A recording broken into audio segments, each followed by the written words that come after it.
In today's video, we're looking at Euro USD for the week starting from the 5th of January through to the 9th of January. Trading activities are beginning to come alive. So this week promises to present us with lots of trading opportunities if only we can have the eyes to see through the charts and the price. So this is Mobile Trading Academy and I welcome you into 2026. And if you're new to the channel, kindly hit that subscribe button, turn on your notification and ensure you don't miss out when I release my next video. So without further ado, let's get into the chart of the day, looking at Euro USD on the 4-hour time frame. As usual, the greatest problem many traders have while trading is not knowing the dominant side of the market, whether the bulls or the bears, and also not knowing the right points to enter the market and where to exit the market. These are the exact problems that many traders have.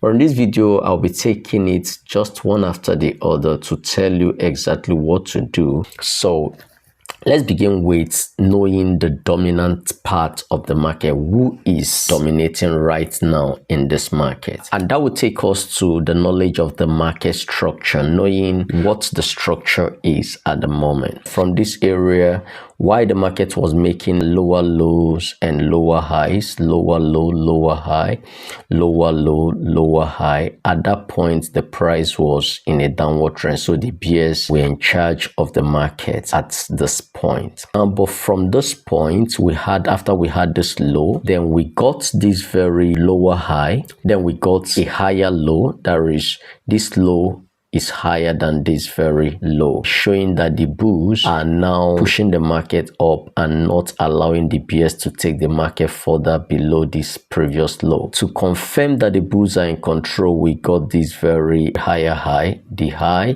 was higher than this previous high.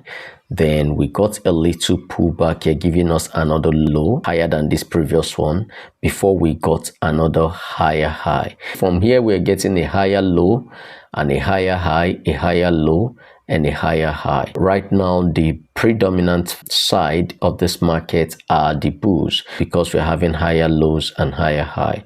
However, at this point, after we got this very higher low, we're expected to get a new high higher than this one. Actually, the high was a little higher than this, but that was not very obvious. So for the fact that the market could not give us a new high higher than this previous high, that raises some questions, because for us to continue to have this predominant upward trend and bullish actions, we need to get a new high higher than this previous high, but we did not see that happen. So currently we're seeing this push back to this area. So right now we are just in an area of consolidation between this support and this resistance. We are in an area of consolidation. Key levels we will be watching this week is to see whether there will be a break of this low or whether the price will move back to take off this high. We are still in an upward trend. However, we're in a period of consolidation right here. So what do you do with that information? You need to stay away from the market to actually give us a direction.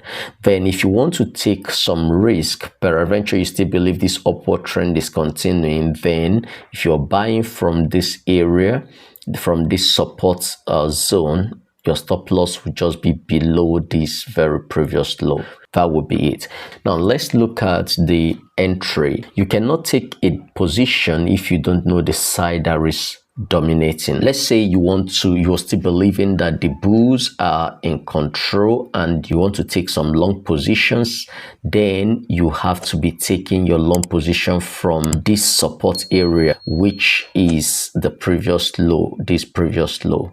So if you are taking a long position from here, then your stop loss will be below the structure here. Varies if you think that the bulls are in control. But like I said, this is actually a consolidation at this point. So taking a long position from here, we stop loss just below this area around 1.1685 area. That would be a good place to place your stop loss, then targeting new highs first targeting this previous high and then a new high at this very resistance. And after this resistance, one can actually move higher to the top of this channel right here. For those who are looking for long opportunities, that would be one option. Taking a buy position just at this area around this current market price and below, then stop loss around 1.1685 area. That would be below this previous low, because as long as this low remains intact, then the upward trend is still intact also. So for us to actually resume that upward trend, there must be a bounce from here and a reclaim of the bottom of this ascending channel. That is only when the upward trend will continue and price will move to new highs like this, then possibly it will now move to the top of this very channel. So if we get a reclaim of this channel and a clearance of this previous high, then we'll be moving to this resistance zone and then to the top of this channel at 1.192 area. However, if we get the price come below this previous low, this previous higher low, then we'll be having a double top formation here. That is an M pattern here, and that will be a bearish reversal signal, with the double top having this as its neck region, having this point and as its neck region. So if 1.1700 is broken and price moves down, that means we are getting a reversal from this current upward trend. We're getting a reversal that will lead price down to the bottom of this channel, because this will now become upside fake out to this ascending channel, and that will lead price down towards the bottom of the channel. If we get price break below 1.17 area, 1700 area, then the best place to take your position will be to wait for price to return back into these areas. Then a sell-off from there will present a good risk reward ratio towards the bottom of this channel. So right now the current trend is still an upward trend. We are experiencing a consolidation right here. Now a buy position from here will have good risk reward ratio with stop loss just below here because of the support and this support area. So a buy position could take price back up into this area and then to this high and possibly above. However, a break below this very potential neck region, this very low, which is a potential neck region of this double top, will indicate a bearish reversal that could take price back down towards area. So if we get that break, that means this becomes an upside fake out over this ascending channel, which will bring price down to the bottom of this channel. So I'll be giving us updates within the week. Whatever happens, then I'll be giving updates on that. Thank you for watching. Ensure you subscribe to the channel and turn on your notifications so you don't miss out when I release my next video.